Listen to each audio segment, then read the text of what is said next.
खिड़काजोर स्थित श्री पुरुषोत्तम देव जगन्नाथ मंदिर में देवस्नान पूर्णिमा और महाप्रभु गजानन बेश महा आडंबर भाव पालित हो जाइछि। बौद्ध जिलार विभिन्न जगन्नाथ मंदिर में महाप्रभु स्नान पूर्णिमा पालित हो जाइछि।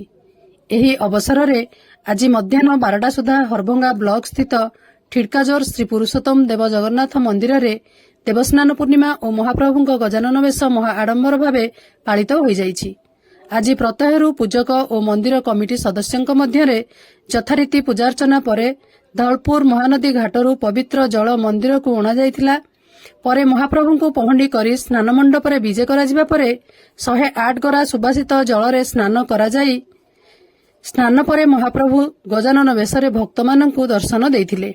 समस्त पूजार्चना बाबनदेव दास, सुधांशु दास, संतोष पाणिग्राही, मंदिर पूजक नारायण नंदन द्वारा यथारीति नीति संपूर्ण होइथिबा बेले कमिटी सभापति कृष्णचंद्र मल्लिक, अर्जुन कंवर, सुरेश बेहेरा, रमेश चंद्र साहू, सुकांत कंवर प्रमुख कमिटी सदस्य और अंचलर बहु भक्त उपस्थित रहिथिबा देखिबाकू मिलिथिला।